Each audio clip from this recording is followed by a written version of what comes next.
Dear 10th standard students, இன்னைக்கு நம்ம என்ன பார்க்க போறோம்னா exercise 6.3ல sum number 5 given பாருங்க. From the top of a lighthouse ஓட டாப்ல இருந்து the angle of depression of two ships ரெண்டு ஷிப்பை கீழே பார்க்கறாங்க.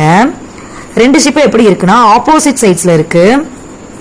ஆங்கிள் என்ன கொடுத்திருக்காங்கன்னா ஒரு ஷிப்பை பார்க்குற ஆங்கிள் 30 டிகிரி, இன்னொரு ஷிப் பார்க்குற angle 60 degree. If the height of the lighthouse is h meters, lighthouse ஓட height எவ்வளவா h meters, and the line joining the ships passes through the foot of the lighthouse, அதாவது அந்த ரெண்டு ஷிப்பை join பண்ணா அது light ஹவுஸோட food வழியா போகுது அப்படின்னு கொடுத்துருக்காங்க. So that the distance between the ships is 4h by root 3. ரெண்டு ஷிப்புக்கு இடையில இருக்கக்கூடிய டிஸ்டன்ஸை 4h by root 3 மீட்டர் நம்ம ப்ரூவ் பண்ணோம். சரியா? மறுபடியும் கொஸ்டினை பாருங்க. ஒரு லைட் ஹவுஸ், அதோட ஹைட் h மீட்டர். ஸோ அந்த லைட் ஹவுஸோட டாப்ல இருந்து ஆப்போசிட் சைட்ஸ்ல இருக்க மாதிரி ரெண்டு ஷிப் இருக்கு.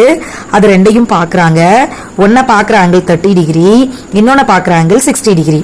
இப்ப இந்த ரெண்டு ஷிப்பையும் ஜாயின் பண்ணா அது லைட் ஹவுஸோட ஃபுட் வழியா போகுது அப்படின்னு கொடுத்துருக்காங்க. அப்படி இருந்தா இந்த ரெண்டு ஷிப்புக்கு இடையில எவ்வளவு டிஸ்டன்ஸ் நம்ம கண்டுபிடிக்கணும். அந்த டிஸ்டன்ஸ் தான் 4h by root 3 வரும் அப்படின்னு ப்ரூவ் பண்ணணும். ரைட்? இப்ப பாருங்க, ஏபிங்கிறது என்னது? ஹைட் ஆஃப் த லைட் ஹவுஸா. நெக்ஸ்ட் சிடி தான distance between two ships. So CD B the distance between two ships. இப்போ நான் என்ன பண்ண போறேன், ஒரு ரைட் ஆங்கிள் ட்ரையாங்கிள் எடுக்க போறேன். இந்த ரைட் ஆங்கிள் ட்ரையாங்கிள் ஏபிசி எடுக்கிறேன். அப்ப tan θ equal to A B by. Okay, tan θல இங்க எத்தனை டிகிரி இருக்கு? 30 டிகிரி இருக்கு. So tan 30 degree equal to h by B. tan 30 ஓட வேல்யூ எவ்வளவு? 1 by root 3 equal to h by bc. நமக்கு அந்த bc தானே வேணும். ஸோ bc எங்க மல்டிபிள் பண்ணலாம், root 3 எங்க மல்டிபிள் பண்ணிடலாமா. So bc equal to h root 3. Next என்ன பண்ண போறோம்னா அடுத்த ட்ரையாங்கிள் இந்த abd எடுத்துக்க போறேன்.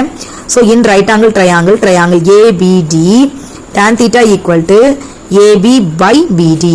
tan 60 டிகிரி, ab ஓட height h, so bd. tan 60 ஓட வேல்யூ எவ்வளவு? root 3. So h by bd. நமக்கு bd வேணும். ஸோ bd எங்க கொண்டு போயிடலாம்? root 3 இங்க வந்துருமா. So bd is equal to h by root 3. நமக்கு அந்த டோட்டல் டிஸ்டன்ஸ் வேணும். அப்ப bc-யையும் bd-யையும் ஆட் பண்ணாதான் அது கிடைக்கும். bc-யோட வேல்யூ h root 3 கண்டுபிடிச்சிருக்கோம். bd-யோட வேல்யூ h by root 3 கண்டுபிடிச்சிருக்கோம். அப்ளை பண்ணிட்டோம். இப்போ இங்க பாருங்க, இது ரெண்டு ஃபிராக்ஷன்ல இருக்கு. இதுக்கு டினாமினேட்டர் எதுவுமே இல்ல. ஸோ இதுக்கு 1 இருக்கிறதா அர்த்தம். இங்க root 3 இருக்கு. ஸோ டினாமினேட்டர் சேமா இல்லைன்னா கிராஸ் மல்டிப்ளை ஆர் எல்சியமா. ஸோ இந்த root 3 இங்க மல்டிபிள் பண்றேன். ஸோ h இன்ட்டு ஆல்ரெடி இங்க ஒரு root 3 இருக்கு. இந்த root 3 மல்டிபிள் பண்ணீங்கன்னா root 3 plus h. root 3 into root 3 3 ஆயிடுமா. So h into 3 plus h by root 3. So h காமனா வெளியே எடுத்துட்டீங்கன்னா இங்க 3 இங்க 1, 3 plus 1 4. So cd equal to 4h by root 3. therefore distance between two ships is 4h by root 3 metre வந்துருச்சா. இதானே prove பண்ணணும். Prove பண்ணிட்டோமா? Thank you students.